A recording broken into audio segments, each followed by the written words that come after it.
Hey nerds, Amy here, and today I'm going to show you how to use index match in Excel.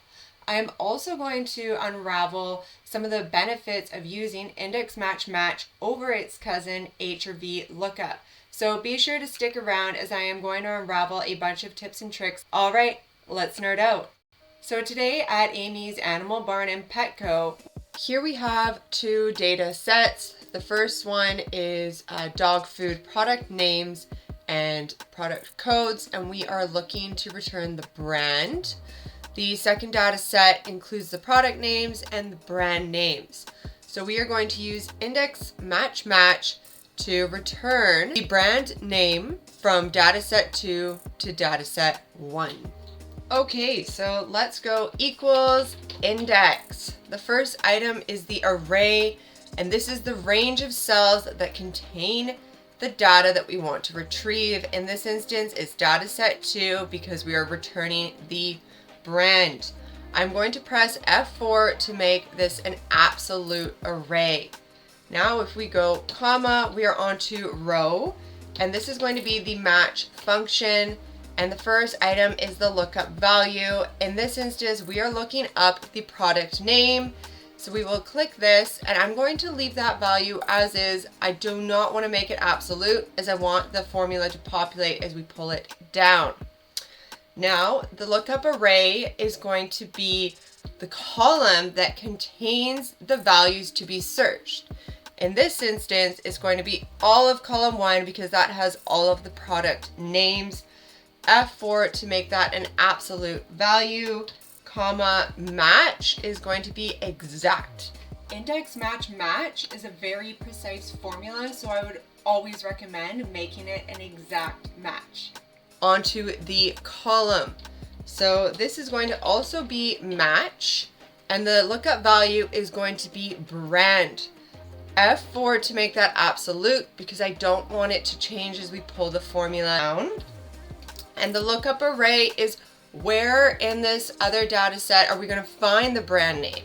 That is going to be the first row that contains the header. We will make that absolute by F4. Once again, the exact match is going to be 0, brackets, boom. All right, so let's just double click on the corner here and look at that. All of the brand names have populated. They look exact, and this is perfect. Index match is a more precise formula than say HLOOKUP or VLOOKUP.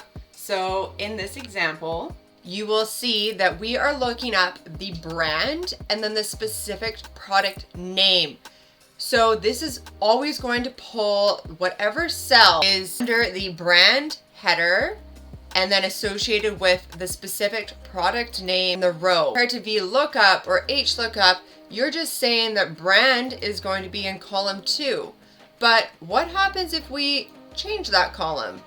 Now, I have made brand column 3, but index match is still working, and that's because it is looking up the brand header to pull the precise or exact value.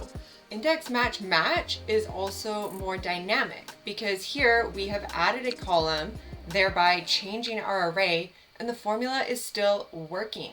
The last thing that I wanted to show you was in this sheet, I have given this array of data a name. So I created a table and I've called it brand name. Now what that means is when we pull up this formula, we have text here instead of awkward numbers and letters and dollar signs.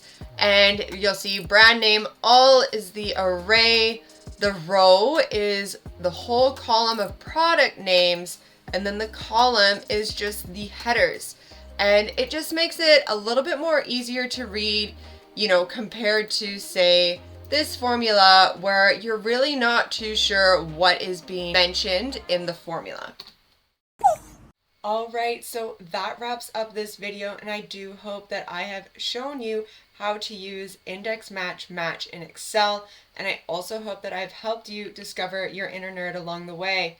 All right, thanks for nerding out. We'll see you again.